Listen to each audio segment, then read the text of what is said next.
What does healthy masculinity look like? Oh my gosh. Can I just say the phrases that just popped into my head? Yeah. I can, and I don't have to. I get to, and I will.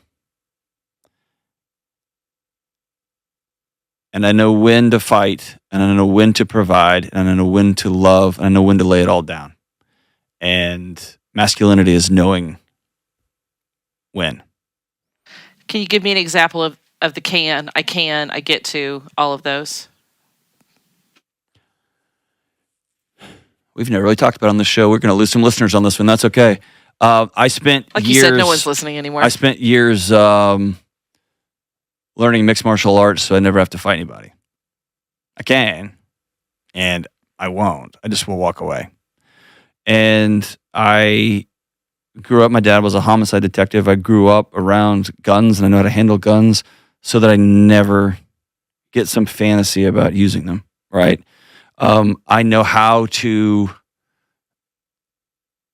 go out and hunt a deer and from start to have it in the freezer and then cook it, right? I know how to do that. So, man, I really enjoy a hamburger and cheeseburger, right? And so it's. I think there's this idea that you do all these things so that you can exert your will on the world. That's such a lame way to live. It's an exhaustive way to live.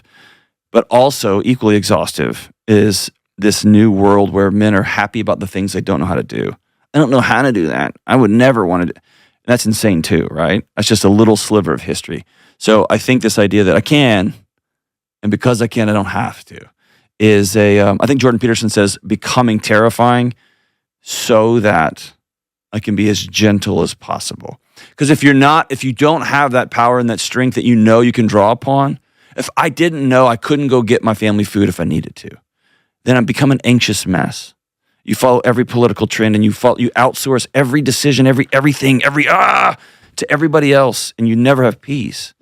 And in the book, I don't want to talk about it, by Terry Real, it's one of the top 5 books of my lifetime.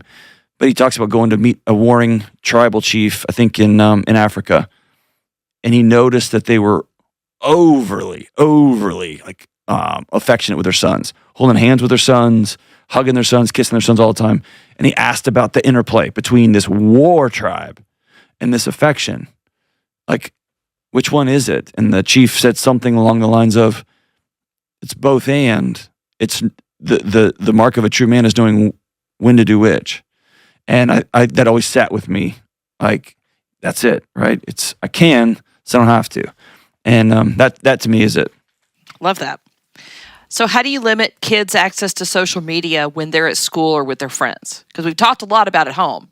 Well, number one, if they don't have a device, they don't have a device. Number two, if a kid shows them something, they're going to show them something at school. I mean, you play as much defense as you can, but you got to send your kids out into the world, which means you can't play defense by prevention and have no conversation. You got to talk about it. And I always go back to those, like, it's the investment in relationships so that when they see something that they can't process, like some kid shows them a terrorist beheading video on some social media account, or they show them the first topless woman in their 6th grade, they show them that for the first time, or 4th grade or 3rd grade, and they don't have a psychology for what they just saw, other than it was terrifying, or it was awesome, or it was like kind of amazing, or like, I want to throw up, I can't sleep. It's the image stuck in my head. That's the reason you go to breakfast every Tuesday over the course of 5 years, 6 years. It's the reason you drive your kid to school with the radio down. There's those reasons so that there's a relational context for when those things pop up. And you always enter those spaces not with, "Who showed you that? You show it with, "Man, thank you for sharing that. That sounds scary." Or, "Yeah, somebody that has shirt on is pretty amazing. That's why it's bounded in this context, right? That's why it's important to." So you're gentle and you open with curiosity, but kids are going to see stuff. Kids are going to see stuff. That doesn't mean, because I hear this all the time, they're going to see it at school, so I might as well. That's insane. That's like saying my kid might get punched by a bully, so I'm just going to hit him all the time. Like, stupid. That's just stupid. And I mean, I'm over the top as a parent, and but especially when my son was younger, when he's in middle school and elementary school, if he was going to a place where there's unfettered phones and internet, he wouldn't allow to go. We just said no, and thankfully the parents were always so gracious and cool, and so. All right, can you pick a couple of your tattoos and tell us the story behind them? I guess, yeah. You want me to take my shirt off? I can't believe I'm going to say this, but yes. You've been asking for that forever, Kelly. Like, it would help the YouTube show. Yeah, I guess. Let me see here. All right, let's see here. So, here's a funny one. So I had this little just gap right here. So I got these prayer hands. Have I told you about this? Yeah, well, you told me, so I don't know if so I got these knows. prayer hands. I just saw them on old Social Distortion something or other, and I thought they were cool. But my daughter, they're praying hands. But my daughter, Josephine, when I came home, she was like, "Why did you get a tattoo of somebody clapping for you on your own arm?" And I was like, she said something like, "Do you need that?" Or so, it was so like such a skewer. I think she was 6 or 7. The cardinal is my grandmother had collected porcelain birds. As a little boy, I wasn't allowed to touch them. And I always wanted to. And there was a blue bird and a red bird in my eye line as a little boy. And right before she died, she gave me both of those. And after I got this tattoo, I got it downtown New Orleans. Super sketchy, but it was good. And I then came to find out that cardinals, the myth of the cardinal is it's somebody's that you've lost is visiting you. And so I spend a ton of time out in the woods, and whenever I'm hunting or just out there in the woods quiet and a cardinal comes, I always just smile and I think of my grandmother. And when I see a bluebird, I pretend it's my granddad, and it's cool. And even the other day, a bluebird came and sat right next to me while I was in a tree, and it just sat there, and I got this overwhelming sense of peace. And out of nowhere, I texted my sister and said, "This is going to sound crazy, but I just heard from Granddad, and he said, whatever you're working through, it's going to be all right." And she texted me back. She goes, "Well, when I get done crying, I'll call you." And I guess she'd been working. So it was just a cool little, just serendipitous is what it is. This was the last Christmas card or birthday card my grandmother wrote me. It just said, "We love you." And I had that. They took it and tattooed that. So I'm just a sentimental guy. I love that. And I got this one because of demons and dragons. I don't know. I'm just like the least hard guy there is. All right. So last one. If you could pick 3 headliners for Delony Cella, what bands are you choosing? Delony Cella. It would be the Avett Brothers and Turnstile and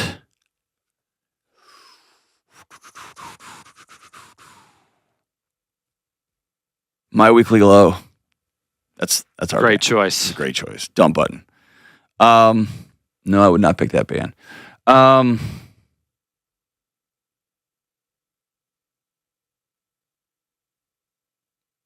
don't know.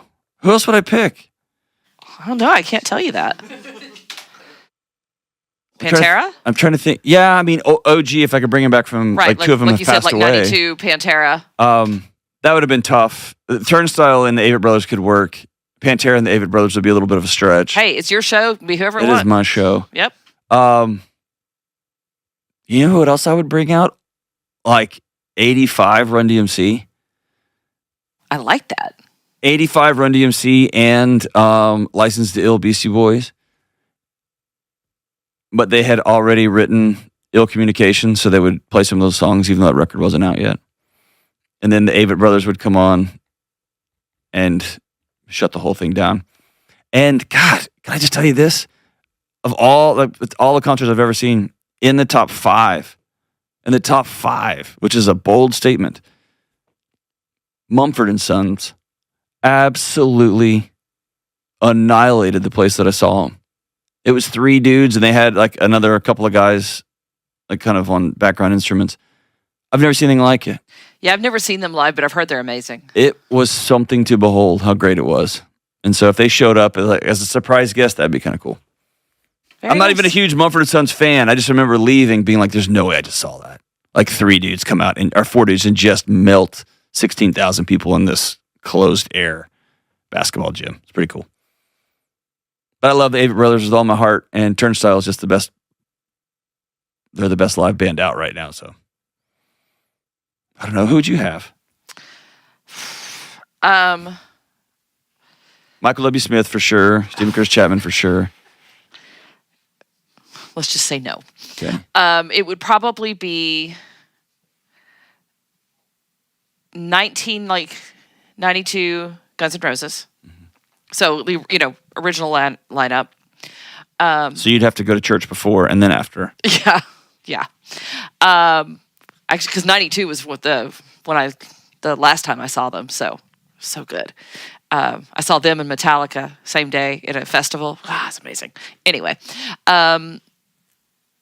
Teddy Swims. Mm-hmm. And this is a random concert. There's lots of fistfights in the parking lot already. Yeah. And then I'm going to make it even worse. George Strait. George Strait. Yeah, in my top 10. Yeah, just the amount of, just the catalog alone of George Strait. So it's a very concert right there. I just remember Chris Stapleton walked out at the Ryman and just started playing this one song.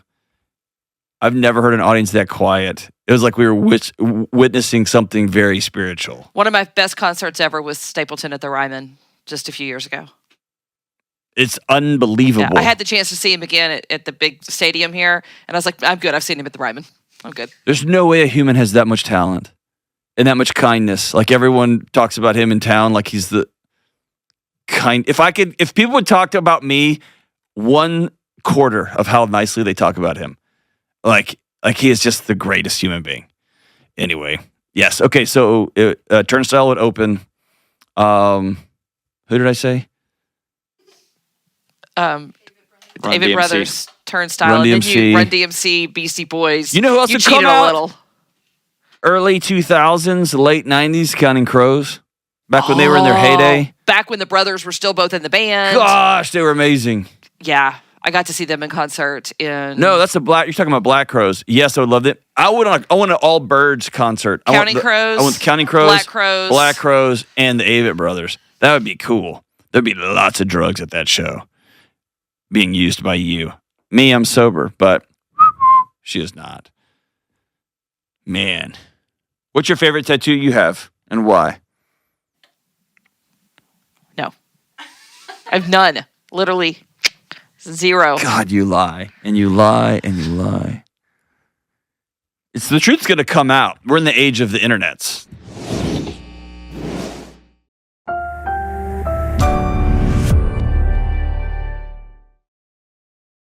All right, let's go out to Chicago and talk to CJ. Hey, CJ, what's up, man? Dr. John, good to hear from you, bro. Oh, my gosh. How you doing? I'm doing great. How about you? Hey, I'm doing good. I'm talking to you, bro. Let's go. Come on now. What's up? How can I help, man? All right. So let me walk you through it. So let's talk. So this question is going to be a sexual question in nature, just so you know, just so you're aware. So in November have you listened to the show ever before? Yeah. Oh, yeah. Yeah, I think like half of them are. So it's all good, man. You're good. Okay. You're good. Yeah. I just wanted to, prime you, so you're not caught off guard or anything. All right, bring it. Who can catch you off guard? Okay. So yeah, that's a tough thing to get. Yes. Go for it. Absolutely.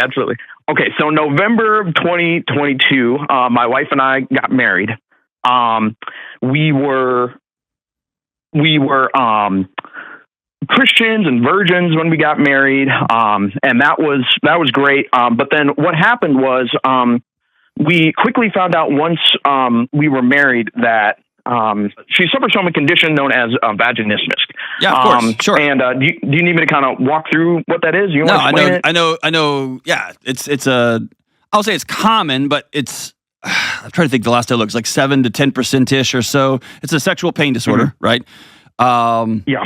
Where there's involuntary vaginal muscle spasms that make penetration impossible or very, very difficult, right? Yeah. Yeah, that's correct. It also has a really, really high, again, this is the last I've looked, and I'm not an expert in this, but it's a really high treatment success rate. off the charts. Yeah. Okay. Yeah. So y'all waited for like this one moment. The music plays, and then my wife's in pain. My wife's in pain. Yeah, exactly. So actually, we didn't get a chance to do any kind of penetrative sex or anything like that. Okay.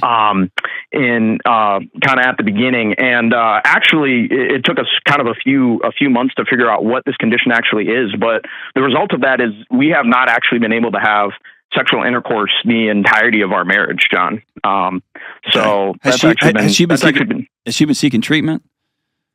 Yes, so she's been doing a great job. Once we figured out that's kind of what it was, or once we had the suspicion, she started going to the doctor, and she got officially diagnosed with that. And then she works with both a counselor, like sort of a sexual psychologist, and also a physical therapist, and also like a gynecologist that she works with.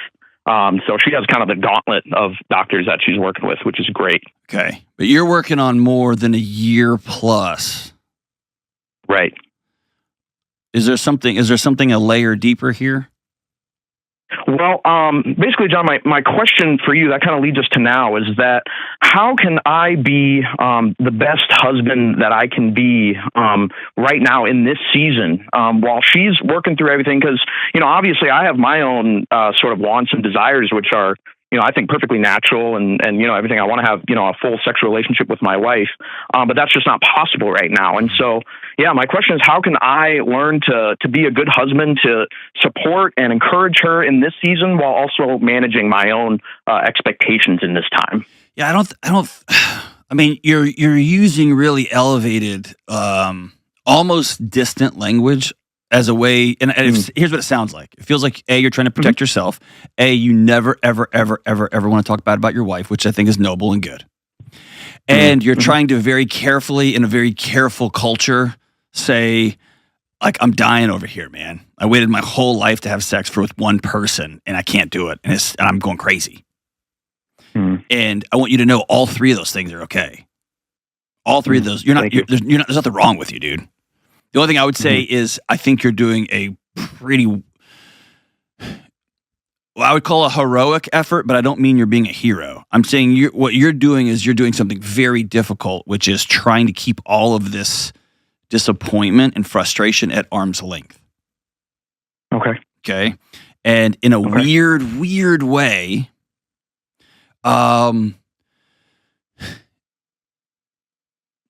your body's gonna start taking over because it's gonna assume you're not getting the message at how big of a deal this is.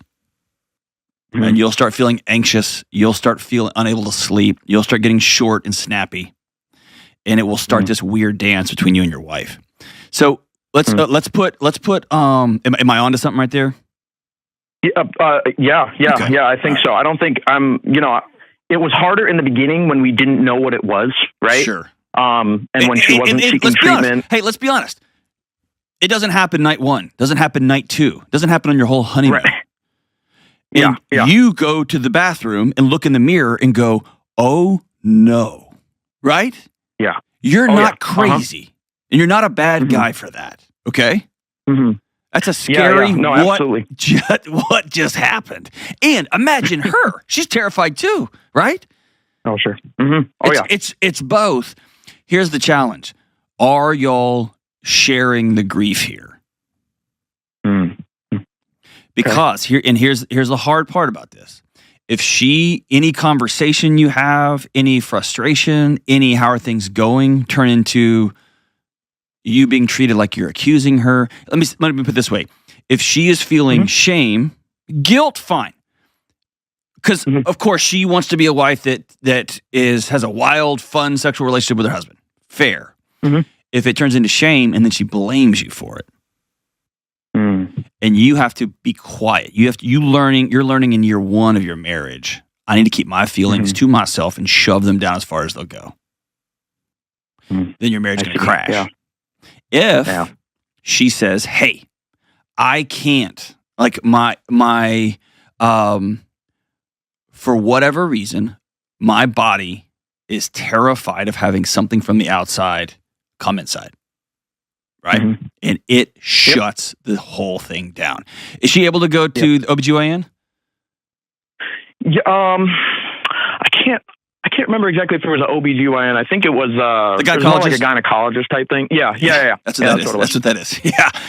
Okay. So I mean, Shows what I know. Shows what I know. No, it's all good. It's all good. Is she able to go through a full exam? No, she hasn't been able to. Okay. Yet. All right. Has she walked through? Is there any kind of conversation about where this may have stemmed from? In terms of like in her past, no, there's no like abuse history in her past or anything like that. Is there some really heavy religiosity?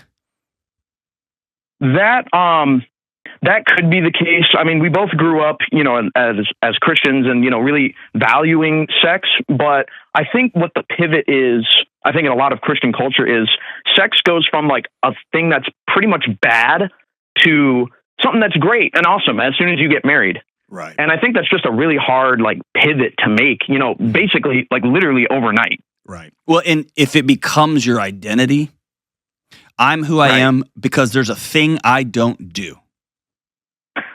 Right. Versus I am who I am because let me say it this way. Like I am strong because I do squats. Right? And then one day you blow your knee out. Every man ever. What? Right. One day you blow your knee out, you can't do squats anymore. You begin to ask yourself, oh crap, who am I? But if you say, I'm strong because I go to the gym every day and I take care of I'm a good steward of my body. Then you blow your knee out and you're like, oh, that sucks. It's the worst. And you go through a dip and you go through like a low run and then you go back to the gym and you do other things. If your identity is, I don't have sex before marriage, period. Yeah. And then you do. It destroys who you are versus my identity is I'm a good steward of my body and I want to stay safe. And because of the way like I want to keep my marriage with a particular level of holiness and I get to choose that, dude, now we're on to something. See what I'm saying? And there's some identity but here's the deal. She's working with the right people and is having the conversations with the professionals and working with the professionals. And so what I would tell you is, brother, like the data, and again, it's been so long and I'm not an expert on this, but the data tells me this is a super, super treatable thing. Okay? So I don't want you to be like, oh, this is forever. My next question for you is, what is sex and intimacy besides penetration? What's it like? Is it rambunctious and fun and exciting, or is the whole thing a terror shutdown? Well, we do pretty well, John. we try to be creative, and do stuff other than that, obviously, because, sex is way more than, just that act in and of itself. Yep. But I think sometimes what I struggle with, maybe I'm wrong, like I'd love for you to tell me, but, there are times for me where it just feels kind of, incomplete, right? There are times where I'm like, okay, there's supposed to be something kind of more here. You're not crazy. And so I think, that's a part that I kind of struggle with, I think, at times. Yes. I think that struggle is okay, and the struggle is real, and that struggle, here's where the struggle becomes not okay. When you shut it down and you lock it down, and y'all are not able to talk about that struggle together. Okay. And so the challenge is, let me say it this way, and y'all been married a little over a year, so let me just plant the seed in your marriage now. Secrets will destroy your marriage. It'll kill you. Okay. And that means that we have to learn to hear hard things. Here's a good example. Such as? My wife has a book coming out. So her life has been chaotic, planning the book release party. She's doing it independent, not like me. I had a whole team. She's a team of one. Things have gotten chaotic, right? And we've got school. My son's going to go to high school next year. He's got the school play coming up. My daughter's got X, Y, and Z. I'm traveling all over the country. Things are chaotic. Yeah. And this morning, we went downstairs, and her car's got a flat tire. So she cranks up the farm truck and is going to take the kids to school in the farm truck. I say, no, I'm going to drive the farm truck. You drive my nice car. And she says, okay, great. Hey, you're going to need to stop at the gas station. It's only got a quarter tank left in it. I go, cool, that's easy. I go downstairs and I get in the truck and the light is on. It doesn't have a quarter tank. It has maybe to get me to the end of the driveway, right? Now, right. She wasn't lying. She wasn't trying to be mean. She wasn't trying to set me up. In fact, she was trying to take one for the team. And she just forgot. Or maybe the truck gets such bad gas mileage that she was running it for a long time because it's cold this morning and maybe just burned it down. Here's all this to say. I took a picture and put a smiley face and said, quarter tank, huh? Or something like that. And I made it LOL. A, I shouldn't have done that. B, she could have taken that as, oh, I'm chastising her. Because she felt embarrassed or shamed. But she didn't, because I wasn't chastising her, right? I was telling her, hey, there's not a quarter tank, there's no gas, right? And she wrote back, and we had a quick interaction about what comes next. Here's what I'm telling you. You're going to have to be able to say the words, not in a shame-inducing way, not in a pile-on kind of way, not in a way to try to embarrass her, but to be able to say, I can't wait for the day that we can have intercourse, that we can have sex. Yeah. Can't wait. And for her to be able to hear that and say, I'm sorry, I know I can't wait either. I'm working on it. And not immediately dump into, well, I feel bad and it's your fault that you made me feel bad. And so then you stop saying what you need and what you feel, right? Because right now it's about vaginismus. Someday it's going to be about kids. Someday it's going to be about meals. Someday it's going to be about your work schedule. It's going to be about her work schedule. It's going to be about what her promotion, whatever the thing is going to be. And if y'all learn early on, there's just things that I can't say to her because she can't handle it. Or there's things I can't say to him because he flies off the handle. Then what you do is you end up creating alternative relationships. Does that make sense?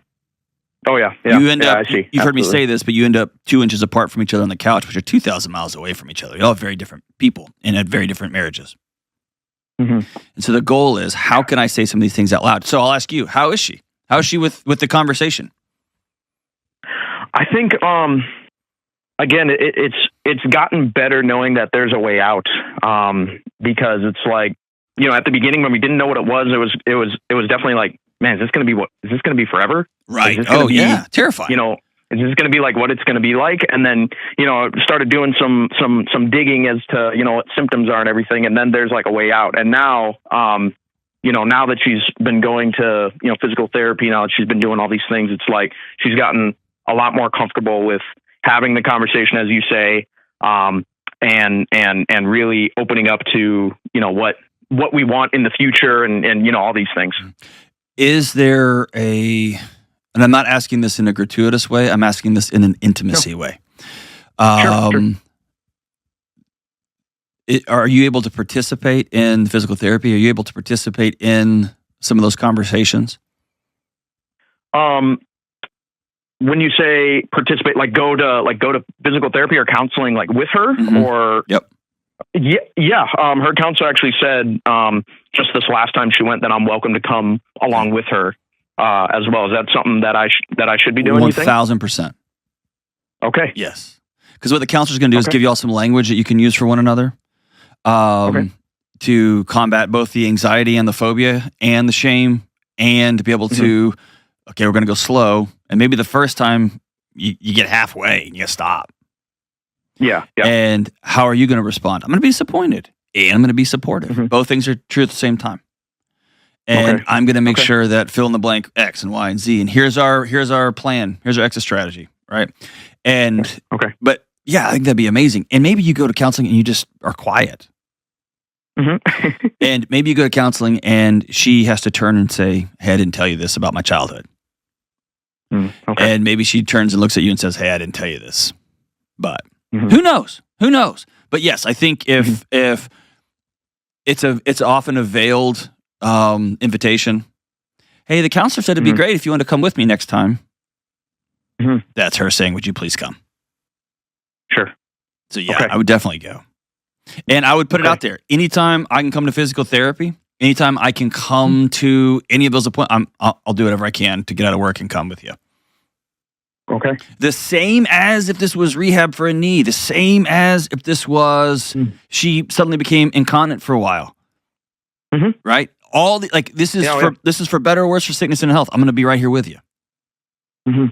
This just is extra sensitive because on the back end, when everything works out, then y'all got to have sex, right? It makes the whole thing like I can't say that out loud. Yes, you can. You can.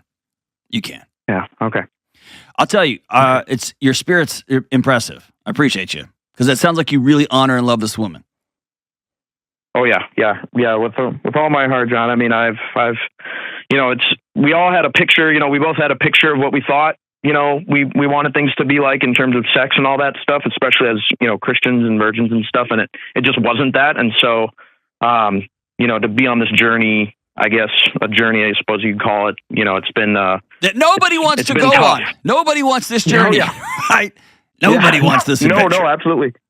Yes. Yeah, no. People opt into let's climb Mount Everest. People did not opt into this one, right? But here you are. That's right. And so the only thing I'll challenge you on is to not use distancing language. Okay. You love your wife, and man, she's a trooper. She's a brave woman. Going all those appointments, those things suck, dude. Having all these conversations is the worst. And I promise. And she hates the doctor. She hates the doctor, John. Man, she get another doctor in general. See, get another doctor. Well, I mean, no. Just in general, any doctor. She hates taking medicine when she has a cold. That's how she is.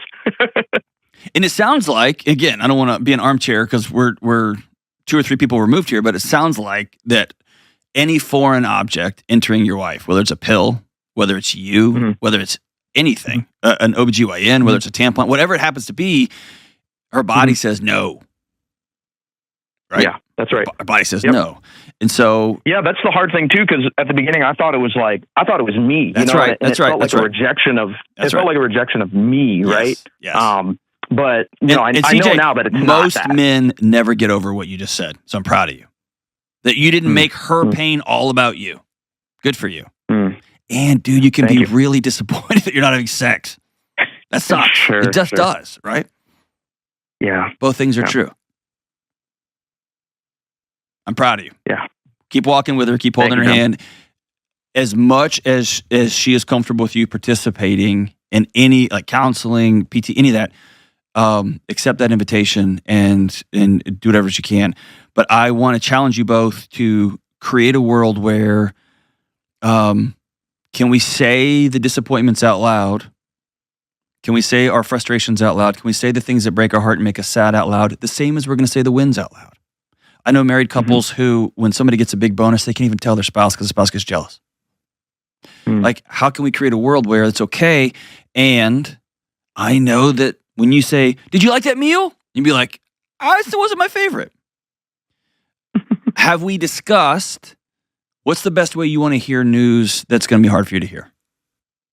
She might say, "Not in the moment." Sure. She might say, never tell me that ever, and be like, "Well, we can't do that."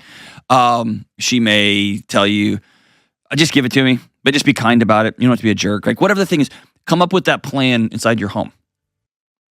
Because unfortunately, I wish I could tell you, man, it's just all after this, it's just all going to work out. There's going to be challenges that hit y'all all the way through. That's just the nature of marriage, nature of all relationships, work, family, friends, romantic, all of them. Whew. And for everybody else who's listening to this, if there is any sort of sexual pain, sexual discomfort, if intimacy hurts, please go see somebody. Go talk to somebody. Talk to a licensed professional. You're worth that conversation. As embarrassing it might be, as hard as it might be, as uncomfortable as it might be, you're worth that conversation. Go have that conversation. You're worth it. Thanks for the call, CJ. Call me anytime, brother.